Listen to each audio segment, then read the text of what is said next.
Volume 2, Chapter 8.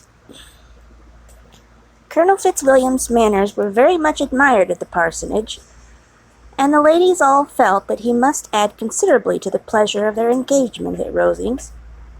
It was some days, however, before they received any invitation thither, for while there were visitors in the house, they could not be necessary, and it was not until Easter Day, almost a week after the gentleman's arrival, that they were honored by such an attention, and then they were merely asked on leaving the church to come there in the evening. For the last week they had seen very little of either Lady Catherine or her daughter. Colonel Fitzwilliam had called at the parsonage more than once during that time, but Mr. Darcy had only been seen at church. The invitation was accepted, of course, and at the proper hour they joined the party in Lady Catherine's drawing-room. Her ladyship received them civilly, but it was plain that her company was by no means so accessible as when she could get nobody else, and she was, in fact, almost engrossed by her nephews, speaking to them, especially to Darcy, much more than to any other person in the room. Colonel Fitzwilliam seemed really glad to see them. Anything was a welcome relief to him at Rosings, and Mr. Collins's pretty friend had moreover caught his fancy very much. He now seated himself by her, and talked so agreeably of Kent and Hertfordshire, of travelling and staying at home, of new books and music, that Elizabeth had never been half so well entertained in that room before, and they conversed with so much spirit and flow as to draw the attention of Lady Catherine herself, as well as Mr. Darcy. His eyes had been soon and repeatedly turned toward them with a look of curiosity, and that her ladyship after a while shared the feeling was more openly acknowledged, for she did not scruple to call out, "What is it that you are saying, Fitzwilliam? What is it you are talking of? What are you telling Miss Bennet? Let me hear what it is." "We are speaking of music, madam," said he, when no longer able to avoid a reply. "Of music? Then pray speak aloud. It is of all subjects my delight." "I must have my share in the conversation, if you are speaking of music. There are few people in England, I suppose, who have more true enjoyment of music than myself, or a better natural taste.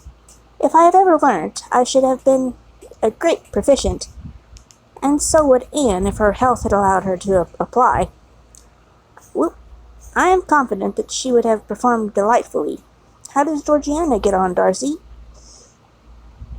Mr. Darcy spoke with affectionate praise of his sister's proficiency. "I am very glad to hear such a good account of her," said Lady Catherine, "and pray tell her from me that she cannot expect to excel if she does not practice a great deal." "I assure you, madam," he replied, "that she does not need such advice. She practices very constantly."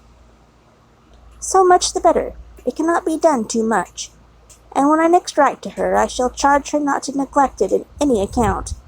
I often tell young ladies that no excellence in music is to be acquired without constant practice.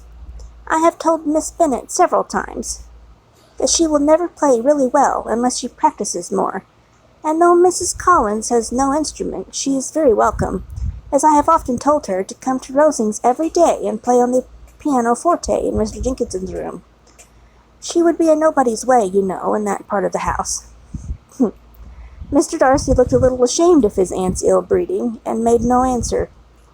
When coffee was over, Colonel Fitzwilliam reminded Elizabeth of having promised to play to him, and she sat down directly to the instrument. He drew a chair near her. Lady Catherine listened to half of the song, and then talked, as before, to her other nephew, till the latter walked away from her, and moving with his usual deliberation toward the pianoforte, stationed himself so as to command a full view of the fair performer's countenance. Elizabeth saw what he was doing, and at the first convenient pause, turned to him with an arch smile, and said, "You mean to frighten me, Mr. Darcy, by coming in all this state to hear me. But I will not be alarmed, though your sister does play so well. There is a stubbornness about me that never can bear to be frightened at the will of others. My courage always rises with every attempt to intimidate me." "I shall not say that you are mistaken," he replied, "but you cannot really believe me to entertain any design of alarming you, and I have had the pleasure of your acquaintance long enough to know that you find great enjoyment in occasionally professing opinions which in fact are not your own."